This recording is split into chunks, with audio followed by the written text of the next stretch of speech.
Good afternoon and welcome back to the workbench. So today this video is going to be a little bit different in terms of video and audio than it typically is. You can probably hear the difference because I'm using a completely different microphone recorder setup. That's because I can't use the computer I usually use at the moment because, because this is its power supply right here and it's obviously not in the computer and I can't use it.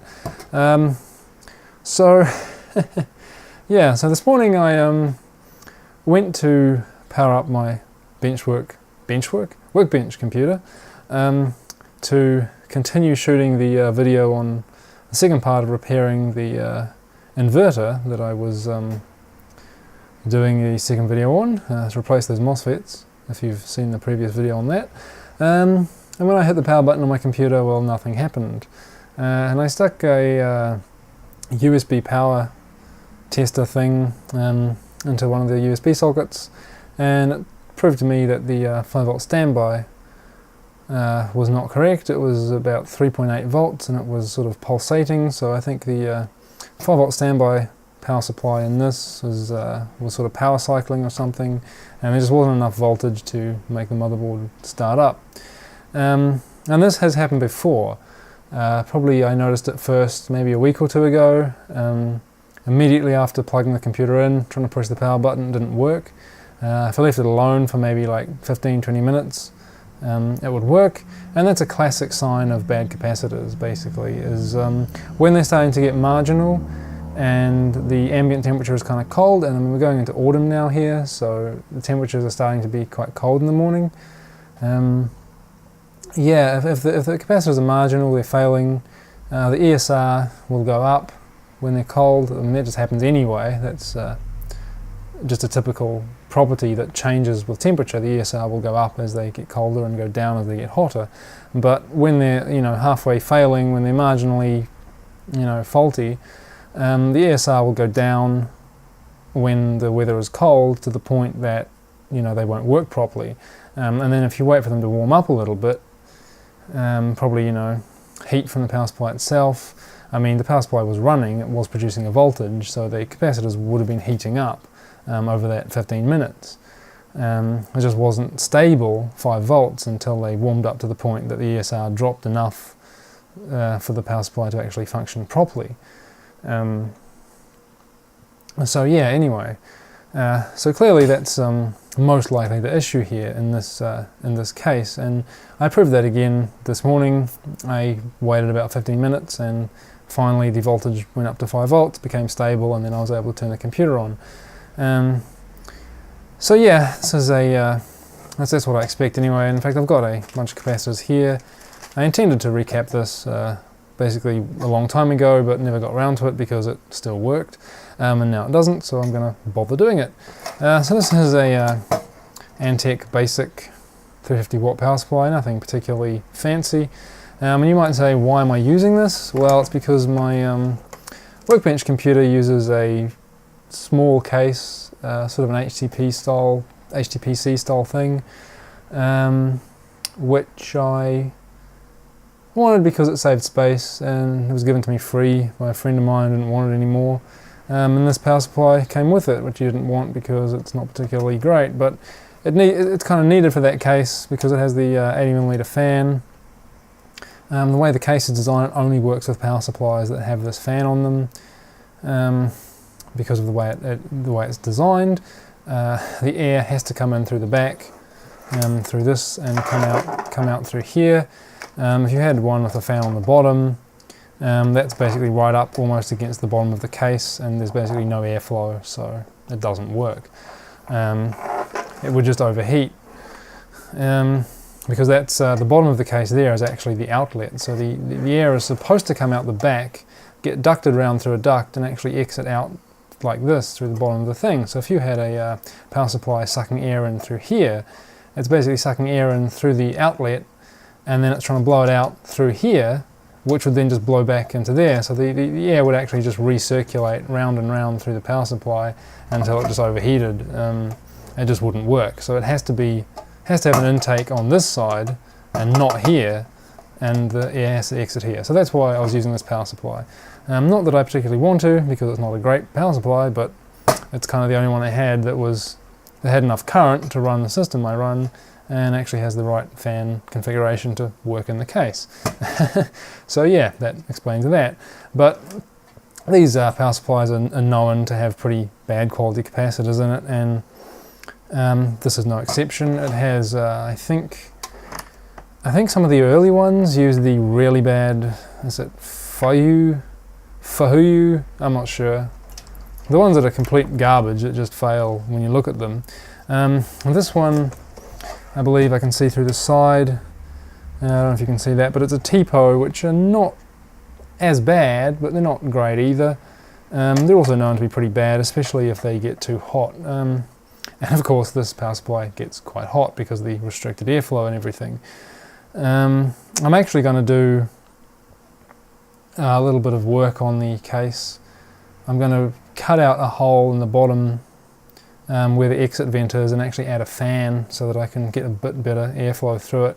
Because at the moment it's just like passively cooled, all the airflow, well, not passively cooled, but all the airflow is coming from this exhaust fan here. It has to blow through the duct and out, so I figure if I stick another fan in the case, it'll have two fans in that in the duct area and provide more airflow, and it should cool a bit better. There's no real other way to do it that's any better than that, but that should assist it to some extent. But yeah, these TPO capacitors here, as are in this thing, I mean they work fairly well if you keep them cool, but if they get hot they just fail pretty quickly. So yeah, I'm going to replace those. I guess I'm probably going to replace pretty much all or most of them today in this video. There we go. So, well, there we go. Look at that. Can you see the problem? This cap has blown. That one's bulging. And these ones down here have all popped. That one's bulging there. That one still looks okay, but it's probably bad. But yeah, surprised the computer was still running as well as it was, in fact, and that the only problem was the inability to power up. Yeah, so that's not very good, is it? So those capacitors all need to go. They're all completely... I mean, at that point, I mean, yeah, you could say, well, the computer's still running, it's not crashing, nothing's going wrong, then, hey, you can still use it, right? Well, I mean, yeah, you could if you're that desperate, but really, you do need to replace these. I mean, these have failed. They're leaking. They've bloated already. I mean, they're no good. If the computer isn't unstable now, it will turn unstable pretty quickly, and you also have the potential for damaging other parts if it gets any worse. I mean, it's obviously, you know, the fact that it was still running okay suggests that this is not, you know, in terrible condition, but yeah, to leave it to go any worse, I mean, yeah, that's not a good idea. You will potentially damage your motherboard or your other parts, hard drives, things like that, especially the hard drives. They don't have any extra filtering. I mean, the motherboard has extra filtering capacitors on it, but hard drives and stuff don't. So yeah, anyway, so I mean, that's obvious. I mean, I don't even need really to do any test on that at all. It's just obvious looking at the capacitors there that they're basically trash, and they all need to go. Probably, yeah, probably even the primary side ones, these little ones here, probably might be worth junking those as well. And the small ones here, like in the feedback circuit and that, and the monitoring circuit. I mean, those don't fail usually as quickly as the output ones. But I mean, hey, they're all the same age, they're all the same brand, they will have been getting pretty hot, so they're quite possibly, you know, on the way out anyway. So might as well trash the whole lot and replace them while you're in there, because I'm replacing all the output ones anyway, and it's only a few more to do the small ones down here, so you might as well do that. But yeah, let's see if I can repeat the fault by giving this thing a blast of freeze spray. So the the 5-volt standby section, I mean, you know, if you've never looked at a power supply before, an ATX power supply before, it may not be obvious where the 5-volt standby is, but you can generally get a basic idea.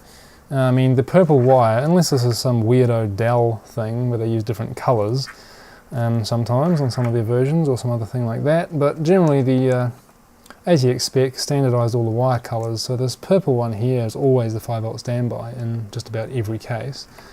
And that obviously leads off down here, so we go, okay, well, where does that go to? That's right next to these two capacitors here. Now they're big capacitors, so they're going to be filter caps.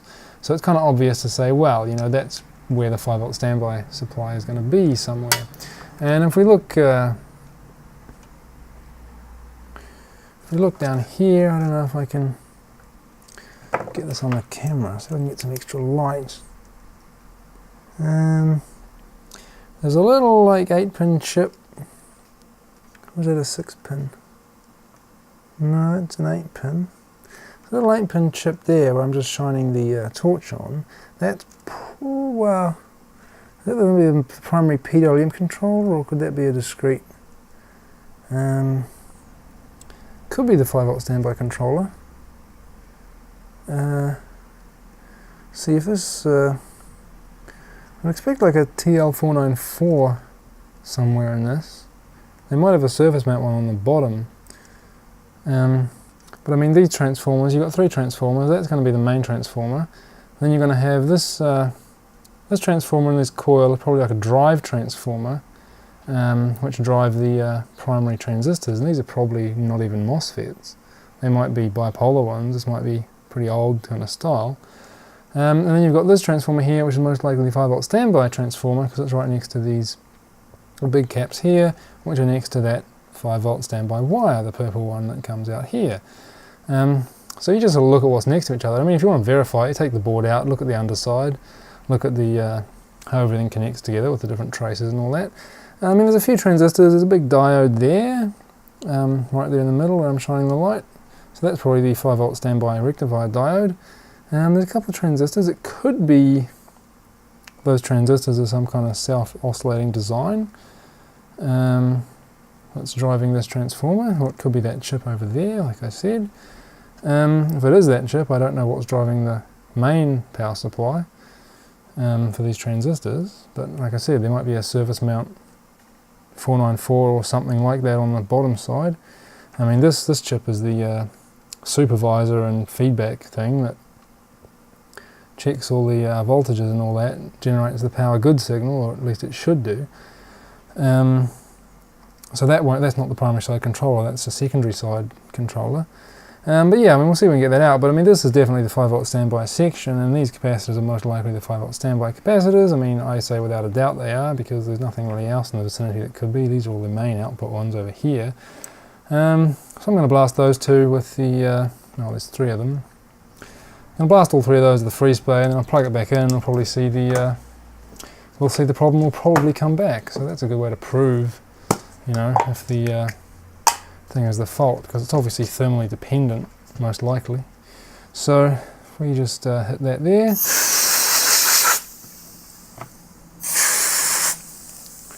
that should do it. And if I plug it back in,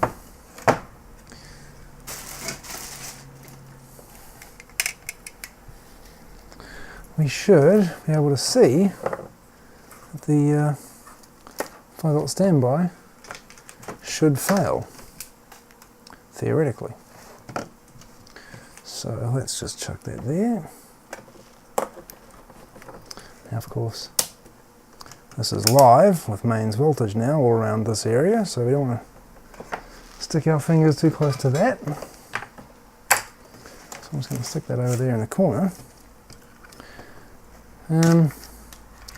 If I get this on here now, we should get it around. Oh, still 5.1.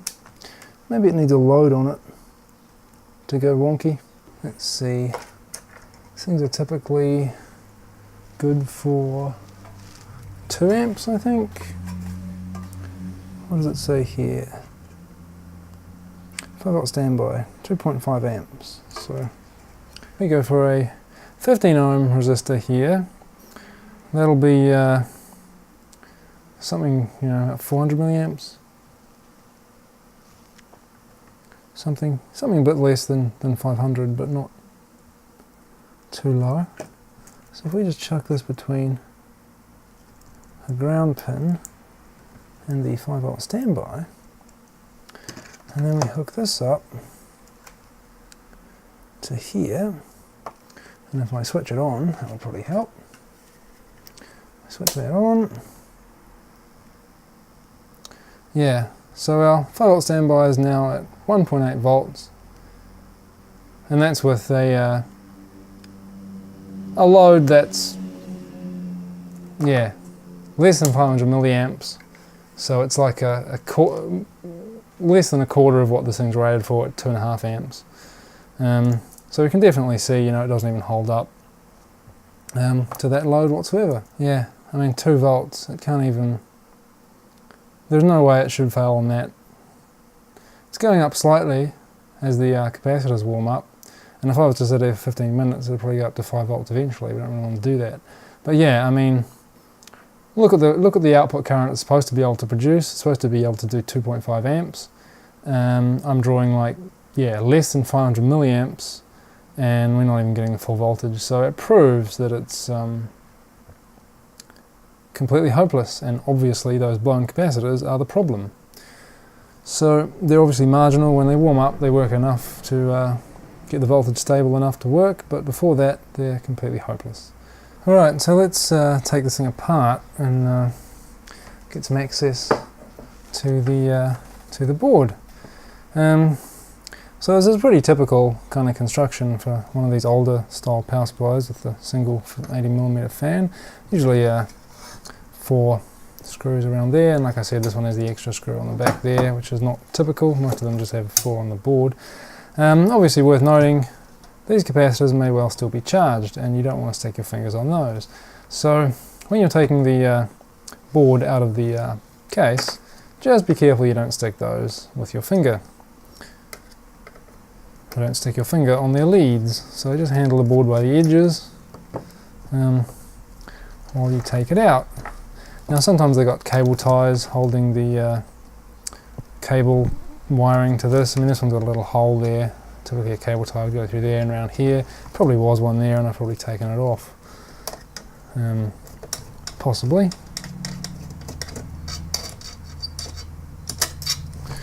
Yeah, undo these screws.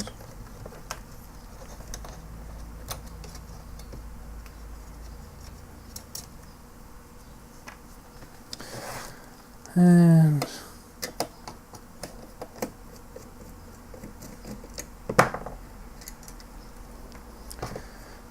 away.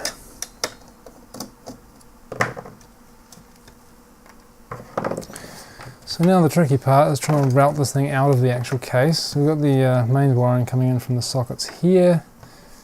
So the tricky part is kind of getting everything around. So I can lift it up here, bend this back a little bit, lift this up. So we've got the fan wires here. They go to the speed controller here, it looks like. So if I see, these are all cable tied together around here, so that's annoying. Anyway, just for now, just get this upside down. And I mean, these are probably drained by now, but we'll just check them. Stick this on the high voltage setting, and we can just check across these caps. And yeah, I've only got like 5 volts, so it's not a big deal. 7 volts on that one, 5 volts on that one. Not a big deal. If you really want to worry about it, you know, grab yourself a power resistor like this one here, 120 ohms, and just stick it across the terminals. Depending on how charged the capacitor is, there might be a pop when you do this, so just watch out for that. And don't do it with a screwdriver, especially if the capacitors are charged anything above like 5 volts or something. You really don't want to do that. You'll end up blowing notches in your screwdriver doing it like that. That's just a terrible idea. If I check that now, yeah, so there's 0. They're fully discharged. I don't have to worry about anything now. Secondary ones might have a bit of charge on them, but you know, the voltage is so low it doesn't matter. I'm not going to get a fatal shock or anything off them. But yeah, so we can work on it like this, I guess. It's not too bad. Don't have to bother desoldering those wires or anything. Kind of a pain. You don't want to make sure you don't want to rip the wires or anything, but yeah, as long as it's not too tight or anything, it should be fine to work on it like that. So I can just start desoldering all the capacitors in here. Yes, one point obviously to mention. It's a good idea to make sure you remember where all the capacitors go. So as you take them out, looking at the either take a photo of the board and then write down, you know, which capacitor went where, the values, the voltages and that, or label each one as you take it out as to where it was. On the board you have little reference designators, or ref des, for each component, or at least there should be. You'll see things like C, like this next to this little ceramic capacitor, it says C28 or C26 right there. I don't know if that's in focus, but let's see. Focus. Oh god. Hang on. Yeah, so if you look just to the left and up by that ceramic cap there that I was just pointing to, right in the middle, see C28 next to that marking that says D1, which is just part of the board code, and you see VR1 next to that variable resistor there. So those are the ref designators. Each component has its unique label like that, so they don't get confused in the schematic, so you know which one's which. And next to each of these components, next to each of these capacitors, anything there, it'll have the ref des. So if you desolder one of these, you know, this one down here is C18, for example, this big bloated one that's leaking here. So I would take an Excel spreadsheet or whatever, or a piece of paper, and I'd write down C18 is this 2200 mic 10 volt cap, and I might even take like a permanent marker and write C18 on the old cap, just so I know exactly which one it was. That kind of thing, and then, you know, if they'll get mixed up, you know later on which one went where, and especially because often you may not have all the capacitors that you actually want on hand to do the repair necessarily, if you don't do this sort of thing that much. I mean, I've got pretty much the whole lot over here that I need already, but you know, if you're taking these out, you want to buy some, you might have to wait a week before you get them in the post or whatever. Yeah, I mean, if you lose which ones these are, you forget which ones are which or something, then, you know, where do you put the new ones? You might get all the correct replacements for them, but if you can't remember which one went where, you don't know where to put the new ones. So always make sure you take a note of that. It's also quite useful to note down the brand and series of each capacitor, I find, is what I personally do. You can look up the data sheets for the originals, have a look at the ESR, and make sure that when you replace them, you get ones that have ESR that's as low or a little bit lower than the originals. You don't want it to be too high, you don't want the ripple current rating, which is kind of like the voltage rating, to be too low. You know, this is a 10 volt capacitor, it's probably on the 5 volt rail or the 3.3 volt rail.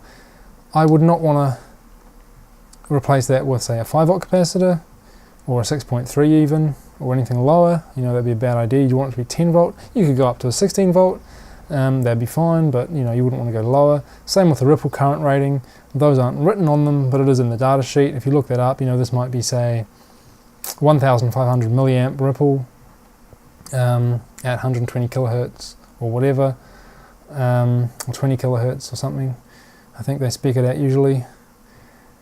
And yeah, you want to look that up, make sure the replacement has at least that or greater. You don't want it to be less, just like the voltage. You don't want it to be less, because then the replacement one won't last very long, and it'd be just a waste of money and time to replace it with one that's not as good. It won't like explode as in an undervolted one, but it just won't last very long. It'll probably leak, overheat, you know, pretty quickly. So yeah, just a note on that. make sure you don't mix them up, and good idea to write down the details if you want, so you can refer to that later on and make sure you get suitable replacements.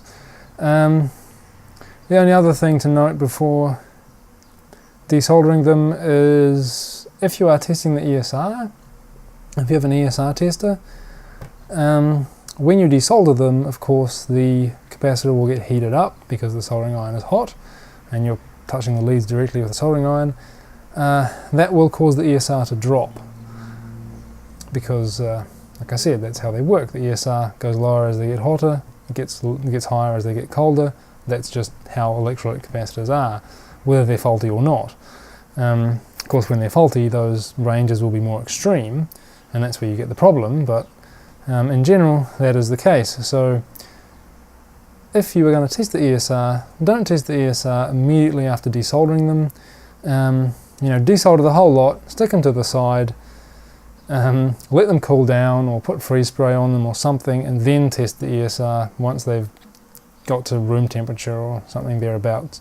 You want to test the ESR at, the data sheet will be testing ESR at about 20 to 25 degrees Celsius, so yeah, make sure they've returned to room temperature or somewhere around that before you test the ESR, because if you heat them up with the soldering iron and they're a bit marginal, the ESR, especially if they haven't actually leaked yet. This one here is obviously blown and leaking.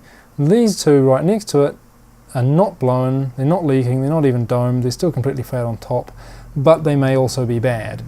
And if you unsolder this one, for example, take it out, measure the ESR straight away and say, oh, that's fine, you stick it back in, actually it's not fine, it's just because you heated it up with a soldering iron and it just appears to be fine. Whereas this one, you immediately throw this away because it's leaking, it's already bad, you don't even bother testing the ESR, there's no point. But yeah, these two here, if you were saying, oh, I want to test to see if some are still okay, well, yeah, make sure they're cold, make sure they've returned to room temperature before you test them, otherwise you can definitely get a false result out of that. Okay, I'm just halfway through removing these capacitors and I just realized there was something else which I should have mentioned, and that's the polarity markings on the board. And you can see here, for example, if I just get this thing in focus, thank you, on this outline of these two capacitors here that I've just taken out, you can see there's a circle, there's a little outline around each lead, and on one side there's a shaded portion where it's solid black, as you can see right on the edge of the board there. And in this case that denotes the negative side of the capacitor. It is worth noting, however, that's not the case on all boards. Sometimes the side with the shaded area or the whatever will actually be the positive, and sometimes they don't mark with any kind of graphic at all, they actually have a little positive symbol near the pin that is positive. And if my camera would stop going out of focus, that would be really great. So the important thing to note with that really is it doesn't matter what way the board is. Usually the shaded side or indicated side, however they do it, is the negative side, usually.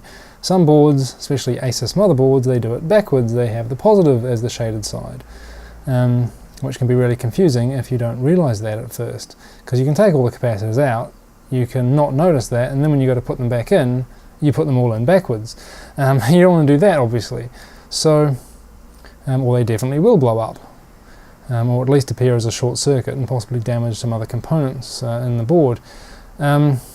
So yeah, it's definitely worth checking that. So this one, for example, you see the negative stripe on the capacitor is over here, a little white stripe there. You can see, I take one that I've already taken out, you can see they've got this big negative stripe next to one pin, so that's the negative pin.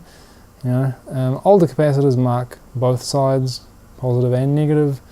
Really old ones only mark the positive. Tantalums only mark the positive, but even now, electrolytic can ones, aluminum can ones like this, they mark the negative with a big stripe, usually in white like this, with big negative signs all over it.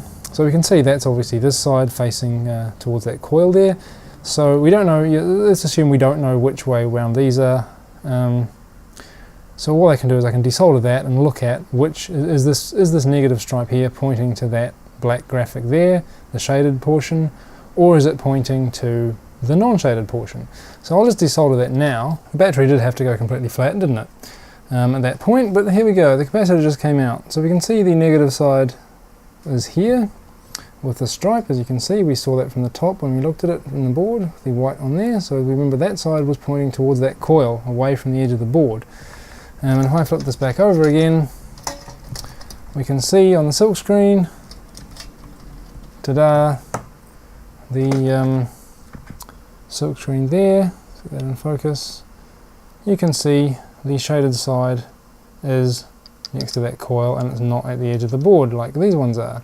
So if you remember, this was sitting in there like that. Take it out, you see the negative was pointing to that shaded side. So we now know, without a doubt, unless there was some assembly error, but unlikely, or that the silk screen was just inadvertently put backwards, just on that one capacitor, but again, very, very unlikely. Not impossible, but very unlikely. Yeah, so that shaded area is the negative side, and that should be the same for all the capacitors in the entire board, and most likely for also the one up here on this separate fan control board. But yeah, if you get confused, you can always check that. And I mean, usually the main filter capacitors here, you'll probably never be replacing those usually anyway. So, you know, if you forget, you take all the secondary capacitors out and you go, oh shit, which way around were they? You don't know, you can always look at these because they'll be the same as well. Most likely. And I mean, you can check otherwise if you're not sure. I mean, for example, we've got all the negative wires here, these black ones there. They all come to this this trace here. And for example, one of these capacitors, you can see that hole right there. That was one of the leads of the capacitor that was in there. So if we actually flip that over, get the angle right on that, you can see once again that negative shaded side is in fact pointing to that direction. You see it's right next to that large hole where that wire is missing, not used. Go to the other side, you can see the same thing. There's the hole, that's that lead with the negative side, there's that unused hole, so that's right there on the same thing. So we know, you know, you can look at that, you can just look at the wires, look at the pinout of the rectifiers, that kind of thing, and figure it out if you really don't know. But you know, it's easier just to look at the silk screen as you take the capacitors out if you're not entirely sure.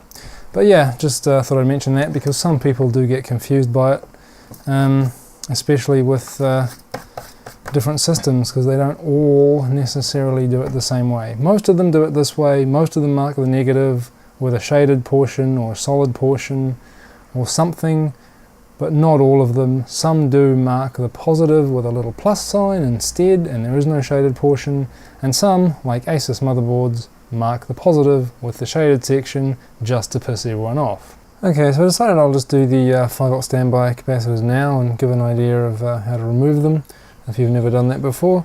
So, you know, that's these two here. There is this smaller one over here, but just having a look at it before, I don't think this is actually part of the 5V standby circuit. It might be maybe like a feedback thing or something, but I don't think it's actually part of the main output. So these two are the ones that supply the actual 5V to this wire that goes to the motherboard, and that's obviously, you know, these are the faulty ones. That's why we had that low voltage issue before. You can see they are kind of glued in with this glue here, which fortunately is not the awful corrosive glue that a lot of people use. It is actually like some proper silicone or something like that, or Celastic or whatever it is. It's not the at least I assume that's what that is. I mean, there's that beige kind of creamy coloured glue that a lot of cheap places use, and it just corrodes over time and wrecks everything, but this is the good stuff. You see this like pure white. If it's pure white or pure grey or pure black or clear even, it's generally fine. If it's kind of off-white beige going into brown, I don't have an example of anything around here to show that, but that's terrible glue. It just corrodes over time and eventually destroys everything. It's absolutely awful. Anyway, so you can see, I mean, these are glued in, so to remove them it's a little bit more difficult than removing ones that are just free, like say this one up here. I find the best way to do this is to, depending on the situation, I mean, you can take a sharp knife and cut the glue away and then desolder the cap. I find the best way to do this is to desolder the leads completely and then just pull the cap out and break the glue. I mean, there's not very much of it on there, so it should be easy to break. Yeah, so look at the other side of the board. So that smaller one is not diagonal, so it'll be these two pins here. Just sort of, you know, you just kind of look at it and figure it out. May be easier as you go on if you do replace a lot of them after a while, to sort of eyeball which pads on the other side of the board are which component. But there we go. So I'm going to add some fresh solder to that, get it nice and hot, do the same to the other lead. Now if you're doing it this method with one that's not stuck in with glue, it's a good idea to hold it from the other side or tape it in or something, because if it falls out halfway through desoldering, it'll actually make things harder. But anyway, we can, let's see if I can get this around the other side of the camera. So it doesn't matter if I'm going to overheat this, it doesn't really matter. But heat this up, suck it with a solder sucker, get that solder off, and do the same with the other pin over here.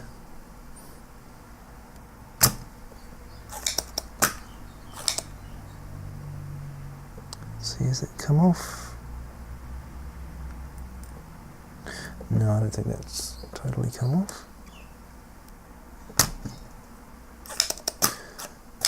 That looks alright. That's one way you can obviously test that. Just grab a pair of pliers or something, grab the lead, try and wiggle it. Okay, that one's free actually, that second one. First one, okay, I had a little bit of a joint there, but I broke that. So those are both free now. But of course the capacitor doesn't fall out because it's still stuck in with that glue there. So at this point it's just basically a case of just pushing the capacitor until the glue snaps, rock it back and forth, pull it out, there we go. So I mean, yeah, that glue breaks easily. Actually the awful tan beige glue is a lot more sticky. This stuff just snaps and breaks and you push on it, but the other stuff, that really awful stuff, that's what makes it even more awful, is the fact that it's so difficult to remove from things. It's really sticky, it's really stretchy. It's just a real pain. The easiest way to get rid of it is to heat it up with a hot air tool. If you have one like this, to heat the glue up and then pull it off with pliers or something, it actually helps a lot. But yeah, it is still really a pain. Now if we look at this one here, this large capacitor, it may not seem obvious from here, but you can see it kind of wiggles around. It's not actually connected to that glue at all. That glue was purely on that other one and this little inductor here. So the other option, which is easier sometimes if you don't have glue stuck on there to start with, instead of mucking around with the desoldering pump and all that kind of stuff, sometimes it can be easier just to heat the leads alternately and just rock the capacitor out. Now I'll show you what I mean. So I'm going to add some fresh solder onto these, just anyway. Looks like this board might actually be lead free, so that's probably why it's a bit harder. But basically, you know, you get your finger, you get your hand underneath, you know, somewhere on the capacitor. We can push it. You know, look at the leads. There's one there, one there. We can push it like this way to start with, away from this heat sink that it's next to. So if I just get my finger under there, so I'm going to heat up this lead that's on the left side, and I'm going to push away from that and bend it over, and you can see the lead goes down. And if we look at the capacitor now, it's on a big angle because I've just you know, got that that lead free, and well, almost free, and I've moved it over. I mean, we don't care. This will damage the capacitor physically by the leads, but it doesn't matter because this one's already broken. And then I just do the opposite to the other lead. So now I heat it up, and push it back the other way. We can see that's gone a bit out as well. And now we do the same thing. Now we do it again with the first lead. And I can feel that's come completely free on that side. And then I can heat up the other one again, and then I can just pull it out like that. Yeah, I mean, you don't want to do this with a good part. You want to use the desoldering gun or pump and clean the holes completely and just let it fall out. But I mean, this one's already, you know, as you can see, it's already, get some focus on it. No, okay, come on, there we go. You can see it's already bloated. It's already bulging at both ends. It's no good. Doesn't really matter if we stress the leads because we're going to throw it away anyway. But yeah, that's an easier way of doing it. And then this is actually, it's actually simpler to clean up the holes now because we don't have the thermal mass of the capacitor and its leads in there. So now I can heat these up and suck them like this, and they're perfectly clean. So that is the that's a pretty common way of doing it.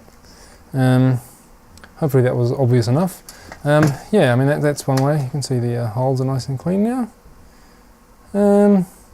Yeah, that's one way of doing it. That's a pretty common way. The other way is, I mean, to use one of these just the whole way, or you can use the solder braid, or if you're you know, if you're lucky and you've got a proper desoldering gun like this, you can just do that. This is obviously the easiest way of doing it. But most people don't necessarily have one of those, so yeah, the sort of heat and rock is a good method. If you're doing it on a multi-layer board, make sure you don't push too hard, because if you haven't heated the solder properly up, you will rip out the via or the through hole or whatever. So yeah, just be wary of that. But that's basically how that goes. It's pretty simple, really. Yeah, I mean, you can get creative with these things, and I mean, you could cut the capacitor in half with a pair of clippers and rip it off, and then desolder each lead separately or something. You know, if you don't care if it's an old one that's blowing like these. I mean, not really the most logical way, but you know, sometimes that works too. But yeah, I'm just going to look up these small caps here. I don't know if I have all the exact replacements for these. I'm going to have to look up and see what I've got, but yeah, anyway, that's how you do that. So for anyone who's interested, it would appear that the 5V standby controller is in fact this little 8-pin chip down there under the heatsink. It's a DM311, which I believe is a Fairchild integrated power switch thing. It's got the MOSFET and control circuitry all in one thing, and that drives this transistor here, a transformer here, and then you know you got a rectifier diode down there, a big one right there, feeding those caps that I just took out, and then that's about it. The controller for the primary switching transistors on the heatsink over here, I believe is actually this chip there, this big one here, because I've got this kind of intermediary driver transformer, which is driving the bases of these transistors, and that leads off down to this chip here. So yeah, it's not a primary side chip at all. It's actually feeding isolated through this transformer. So this is probably doing the secondary side monitoring for voltages and that, and power good, PS on signal and all that from the motherboard, and it's obviously probably driving these transistors as well over here. So this is probably not much more than an LM, is it an LM339 or a 393 quad comparator, I think. Like early ATX designs use a TL494 to drive the transistors, and they have a 393 or whatever it is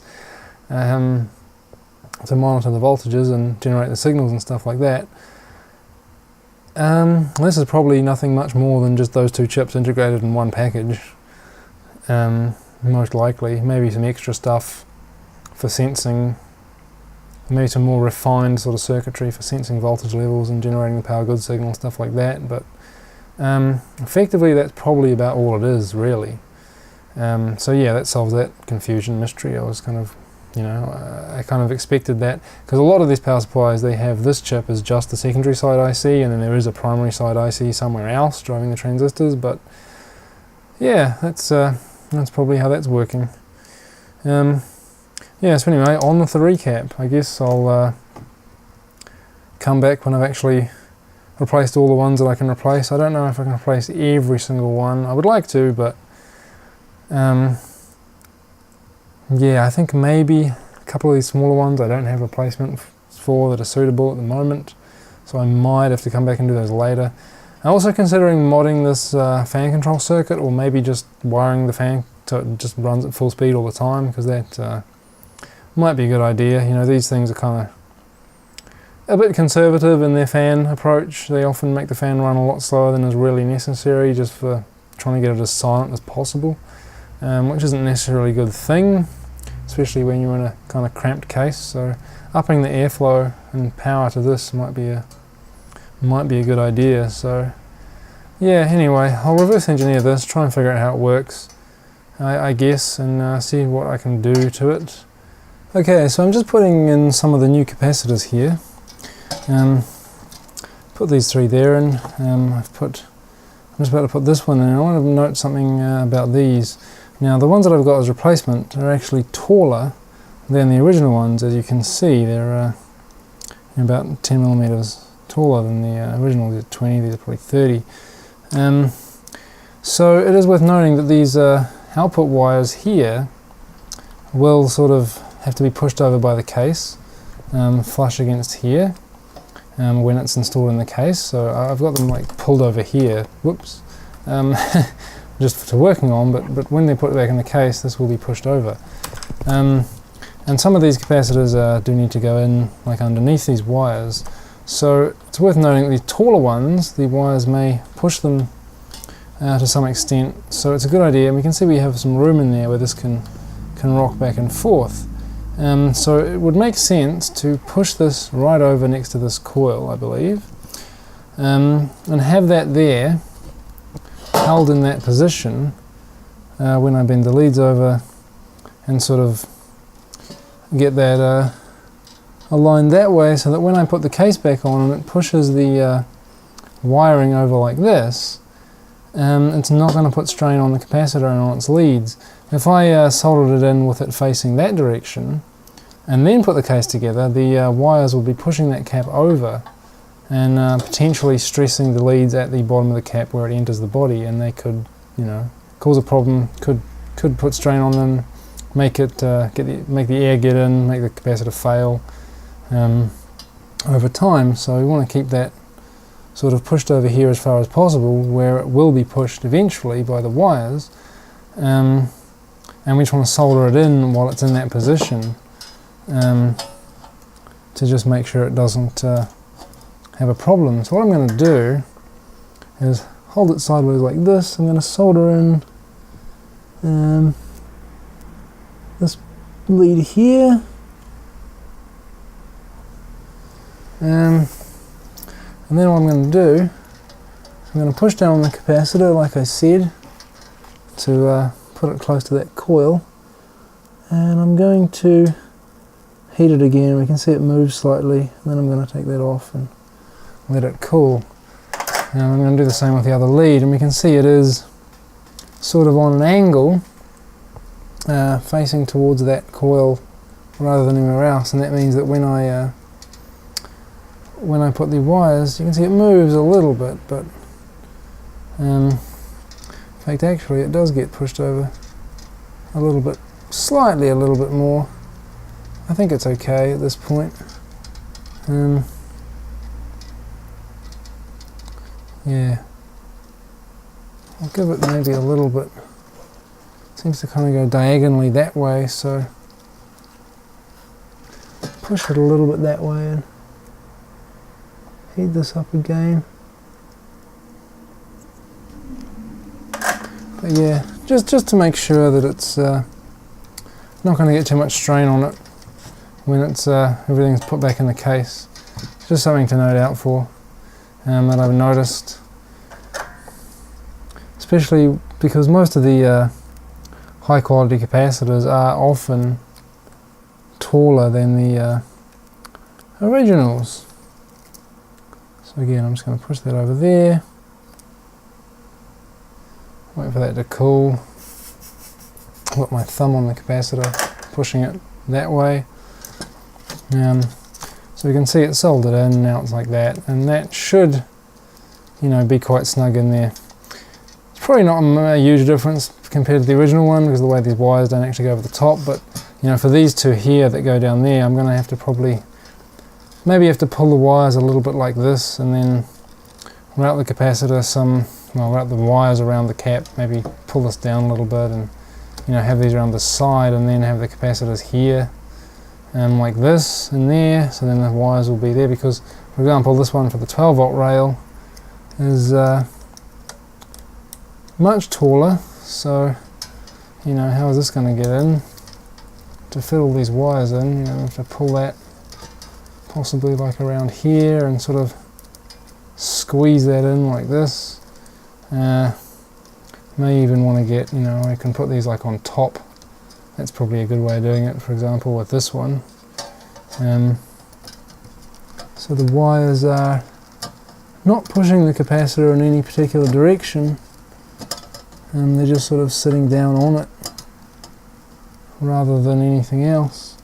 So yeah, I mean, for example, I should probably do that. If I had it like this, maybe, yeah, and have it kind of pushed up against these other wires so it can't really move. And you can see it's on an angle there by the board. It's not much of an angle, but if you had that flush and then you pushed it over, it would create strain. So you just want to make sure there's, you know, not too many opportunities for too much strain. I mean, it's not going to be an immediate failure, but it may leak air in and dry out and, you know, fail sooner than expected, maybe. Just something worth noting. I mean, I'm probably overthinking it, but yeah, in some cases it does, it will actually matter, so that's probably a good way to do that, for example. Does that look good? Yeah, that looks pretty good. So yeah, just all about keeping them in line. You can see, you know, those are kind of slanted over. If I put those in perfectly flush with the board, perpendicular, and then tried to pull the wires tight when I put the thing back in the case, it would pull those over. So yeah, anyway, that's that detail. Alright, so I've finished replacing all the capacitors, well, almost all of them. I left out the two primary filter caps because they typically don't really go bad. They are the same TPO brand, but you know, they're right in the path of the airflow to the fan. They get good cooling, and because they're only on the mains for the 50 Hz ripple, they don't get much stress, so they usually last a long time, even the cheap brands. The really bad brands do fail sometimes, but if there's a manufacturing defect or something, which can happen with the higher voltage parts. But in general, these usually last a really long time compared to the rest of them, so it's not really worth replacing these unless you know they're bad. So yeah, and besides, they're more expensive. They'd be the most expensive ones to replace, so it's not worth just replacing them even if they're still okay. It just would be a waste of money, so there's no point. For these like little ones here, like around the monitoring circuitry and all that, they don't typically go bad straight away, and along with the output filters, those usually fail first and then these will fail second. But it is worth replacing these usually if you're in there replacing all the other ones anyway, because these ones do typically fail after a time. So yeah, so I've done that here. I've replaced pretty much all of these. There is one this little one here, I don't know what it was, C45 it looks like on the silk screen there. It's a really bizarre 15 microfarad low leakage part, and it's designed for the soft start circuitry to do with the PWM controller for controlling the primary side transistors. And I would have replaced that, but you know, they've used the low leakage part there, and I think that's probably so that the power supply doesn't become unstable if that capacitor starts discharging. So you know, it might start power cycling or something if that capacitor had a higher leakage current. I don't really know exactly. The data sheet doesn't say to use a low leakage one specifically that I could see for that. Well, a data sheet for a chip that's very similar, not this particular chip. I couldn't actually find a data sheet for this one at all, but it's very similar to some other controllers. So yeah, this particular capacitor I'm not sure about. I tested the ESR and the value and everything, and it seemed fine, so I thought I'd just leave it in there, and I'd probably get something later on to replace it with. Because yeah, I don't want to put a standard one in there, because they've, you know, for something like this, I mean, it's cheap, it's not the most amazing power supply. They're not going to use a low leakage part without a good reason for it. You know, they're not going to spend that extra money. There'll be some reason why they chose that, and probably, you know, it probably does actually have to be that, or it is a good idea to have it that way. So I'll order a low leakage part, and probably, you know, you can put that up to 22 microfarad or something, or that. It may just, the power supply just may not start as quickly as it would with a 15 microfarad. I don't think the value is critical. It may have just been cheaper for them to get ones of that value as a low leakage part than it was to get a standard size. Maybe they were surplus stock that someone had already made, and it was just cheaper to buy a whole lot of them. The data sheet for the other chip does say 22 microfarad in that position for that particular capacitor, so probably that would be fine here too. But yeah, I guess the low leakage thing is probably is important, otherwise they wouldn't have done it. But of course, you never know. I mean, it could have been just whatever they had lying around at the time, and it didn't matter at all. I mean, you really don't know. But yeah, I mean, but in the case of something like that, when you're not sure, you know, unless you know for a fact that you know it's going to be fine, then it's probably a good idea to use whatever they've used, just in case, you know, there is just in case there is an actual reason for it. So to try and match the value, the type, and all that is a good idea if you can do it. It probably doesn't matter, but you know, hey, that's what I'll be doing eventually. But for now, the thing works again, and the 5-volt standby rail is all perfectly fine. I've put the capacitors. Let's see if you can see that. Put the capacitors for that on a lean. In fact, this one I couldn't put beneath the heatsink like the original one was, because there just wasn't enough space. It's too tall. And I've angled the other ones away from the heatsink just to get more airflow around them and keep them away from the hot bit of metal that's right next to them. Can't really do it with the output caps, unfortunately. They're just buried under the wires, so they'll always be running hot. That's why you need a good brand there. These other ones, I mean, they've got fairly good airflow around them. All these ones here anyway, so yeah, and like I said, these ones have fairly decent airflow too, usually.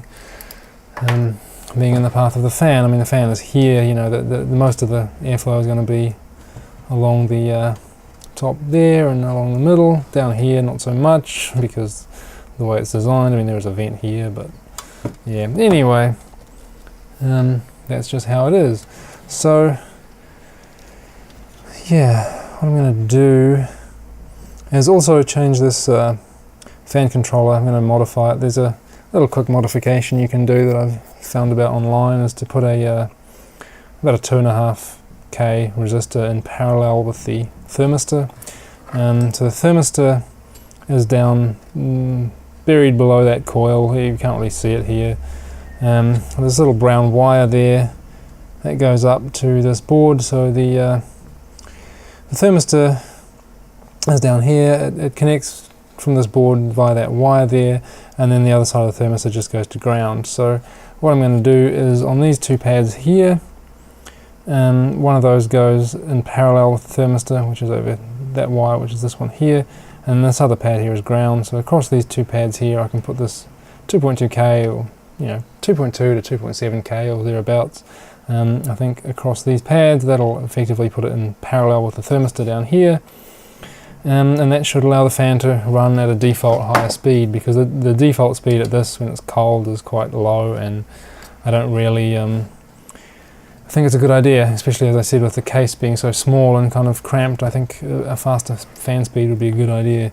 Maybe even make it faster than that would be good, but who knows. I'm just going to go with that to start with and see what happens.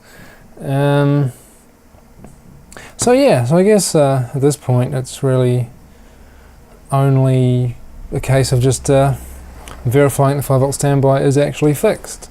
So I've got my 15 ohm resistor here, so you might remember that would that'll draw about 330 milliamps from the 5V rail. So and like I said, this was not able to handle that load, even that before. Even though it's spec'd at 2.5 amps on the rail there, at 300 milliamps it was just falling to like 2 volts, which is completely hopeless, obviously. So that's plugged in and powered on, and if we check the 5V standby rail, it should be 5 volts.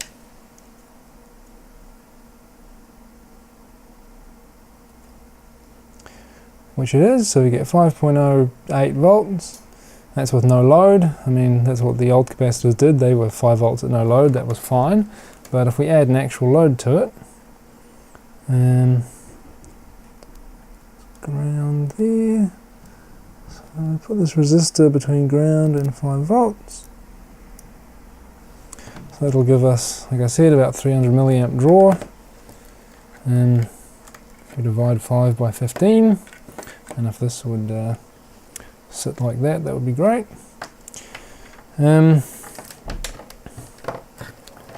So let's see, let's just get that there.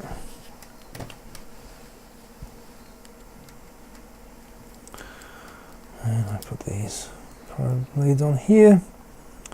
We see we're still getting 5 volts. It's dropped a little bit, but only by like 10 millivolts. So yeah, I mean it's pulling that current, and the 5 volt is perfectly stable. And I can touch that resistor, it's nice and warm, so it proves that the load is working. This is just a very basic test, but you can see already that the rail is obviously in much better condition than it was before. So it can actually hold up to that load here. But of course, if you want to do a proper test, you want to test the full current. So what I'm going to do is set up a little variable load circuit and actually load it all the way up to the full 2.5 amps. Alright, so now I've got the this little load here. So it's still kind of in a prototype kind of stage. This is what it's just built on this very dodgy little board here. I'm going to build this into a case later on when I get it all worked out, but for now it's just set up like this. So I've got the I've got an old ATX plug I've scavenged off a motherboard, plug this in here, so we've got the thing set up. Anyway, this is a variable current I can adjust with this. So anyway, that's going to be the current there, that's the voltage. So if I switch this on, see the 5 volt standby is back up again, 5.7 volts. The current does about 30 milliamps, because I don't think this thing can perfectly shut off. If I start increasing the current here, we can see it's going up. You've got 1.2 amps already, it's still 5 volts, keep going up, and we got 2 amps, still at 5 volts. Things are rated for 2.5, so we can go all the way up to there. 2.5, still perfectly fine, still 5 volts, so no issues at all. I mean, we can even go up even higher than that. Can push it to like 3 amps, and it's still fine. If I go really high, 4 amps. Now it's down to 4 volts, so that's no good. But you know, it will do it. 3.5 amps, it's down to 4.9, yeah, so it kind of, it can do like 3.5. Still at 5 volts at 3 amps, but you know, it is spec for 2.5. I guess maybe above that there's too much ripple or something, or whatever, or it'll be running too hot, but you know, 2.5. Interesting, there's no overcurrent protection, it would seem, on that, so I can actually go all the way up to like some ridiculously high current, 4.5 amps, just about, and it's gone to 4 volts, but it hasn't shut down, so that's interesting. Anyway, so there we go. I mean, that proves the 5 volt standby rail is now fixed. You can go all the way up to 3 amps. Okay, so now I want to talk about modifying this fan controller. So if I just zoom in here, I don't know if you can be able to see this, how well this will pick up. I'm just going to give it a try. Fan there, obviously, not turned on at the moment. I've got this switched off. If I switch it on with this that I've connected here, we'll see that fan will spin, and maybe the microphone will pick up the noise. It should start off quite high and then it should drop down to a really low level.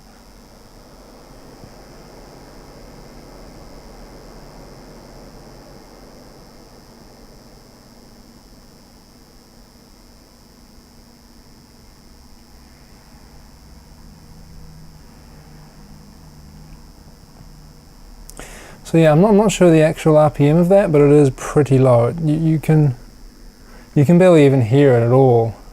And the amount of airflow coming out of that is pretty small. So it's not very useful. So what I'm going to do is, like I said, add that resistor over here, and then we'll see how much faster it goes. I mean, in terms of noise, it's very quiet anyway. Even at full speed, to be fair. I mean, there are more fans probably in the rest of the case that make more noise, or the same amount of noise, than this would, so it's not a big deal. Okay, so I've got my 2.2k resistor here, and I'm going to put that in these pads here. I've just cleaned the holes out so there's no solder there, so I'm just going to shove this in through the bottom side. Let's see. Should be able to do that. I think if I just bend the leads here and stick it in through here. There we go.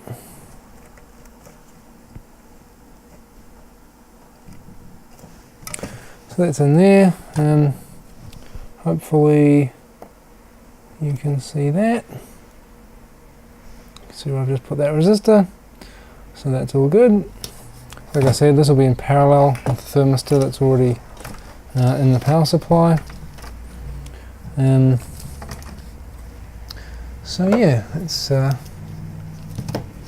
basically what that'll effectively do is just make the control circuit see a lower resistance of the thermistor, and well, trick it into thinking that the temperature is higher than it actually is, because the thermistor value will drop as it heats up. I think its standard value is like 10K at room temperature, so about 20-25 degrees. So yeah, if you and it drops as the temperature increases, so if you put a parallel resistance to it that lowers the overall resistance, then it will seem like it's dropped due to heat when it actually hasn't. So yeah, so then the controller will run the fan at a higher speed than it normally would. So anyway, so I put that in there, and so let's give that a test and see. I mean, this is just an arbitrary value that I got from the Bad Caps forum for a similar power supply, so it should work on this as well, hopefully. I've drawn out a schematic for this PSU controller here, fan controller, and looking at it, you know, that shouldn't be an issue to do that mod in that way.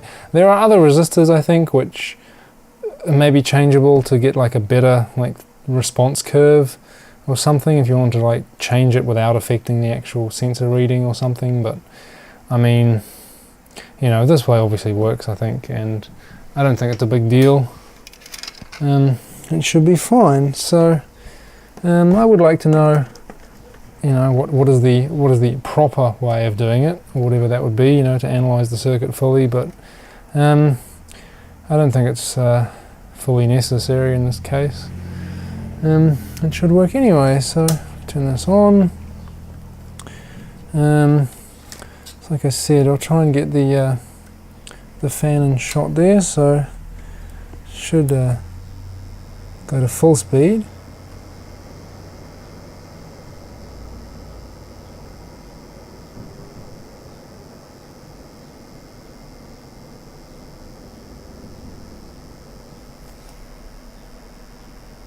Yeah, so it's definitely running a lot faster. I'm not sure what the actual voltage is now. It'll be kind of interesting to test that actually.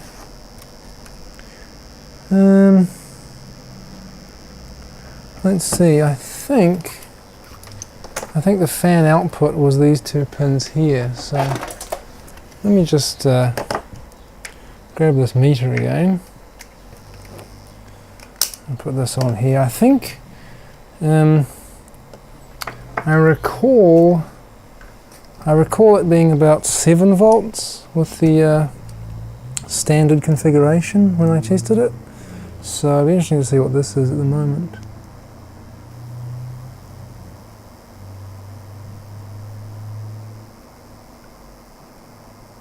Okay, so it's like 10 volts. So it's still not running at full speed. It still is quieter than it would be otherwise, but yeah, it's definitely a few volts higher than it was, so that's good. I like that. So yeah, and like I said, I mean the noise of this fan is, I don't know if you can actually hear that or not. It's pretty quiet compared to all the other case fans in that computer. It's not going to be any worse than it was before, so that's good. That's definitely improved the airflow and should be fine. So yeah, that's about it really. It's just time to put the thing back together and stick it back in the computer. There's nothing really else to say, I suppose, at this point. So yeah, but that's that. That's a capacitor replacement and fan controller modification for a, what was it, Antec Basiq BP350. Not a bad little power supply if it's got some decent capacitors in it. Obviously the TPO don't last very long, especially in, you know, with a slow fan and a small case. They just overheat and die. They work fine if they're kept cool. Fortunately, it's not the dreaded Fahuyu or whatever they are. Those things are very, very much lower quality. I don't think I've seen them in anything recently. I think everyone kind of wised up to them. But anyway, that's it. The only thing, like I said, really left to do is replace that little 15 microfarad capacitor. The low leakage one, like I said, I'll have to order a low leakage one specifically. I don't want to put a standard part in there because they've probably used a low leakage one for a reason. Probably is a good idea to copy that and make sure that it is the same thing. So now all I have to do is find out where I put the screws. Oh yeah, one more thing. So this is the case. This is the computer with the power supply out and everything out there. So like I said, there's already, you know, a bunch of fans here. There's 2 fans there. There's a CPU fan. There's like a little slot cooler fan on the side, which I use there. So there's already a bunch of fans in there, and I just added this one below the power supply here. So you can see I've originally it was just this mesh with these holes, like you can see down the side there. So I cut a hole out and added a little wire grill. You can see that through the blades there. Under here, so the power supply fan comes out there, in this big hole here, and the airflow is supposed to come down here, go through this slot which is like a duct, and then it goes into this, there's a cover that goes across this here, and it's supposed to go out and down through this grill, but it's quite small. There's not a whole lot of airflow. Some of the air will go through this front bit and supposedly come out through these slots here. It's not very good in terms of actual quality. This is where the power cable comes in and everything, so it's got like a little sort of extension thing, so the plug goes here and that'll go around to this socket on the back there. It's all a bit kind of convoluted. It's a weird sort of HTPC case thing, but yeah, so I've added this fan here, which should help a lot in terms of airflow, I think, and with the increased fan speed by modifying that controller, adding that resistor, it should solve a lot of the problems. So hopefully that means that those new capacitors will last a long time. I mean, they should do anyway because they're good quality, Panasonic and all that. But yeah, so that should get my workbench and recording computer all back to normal. And yeah, hopefully that's good. So yeah, that's that. So see you next time.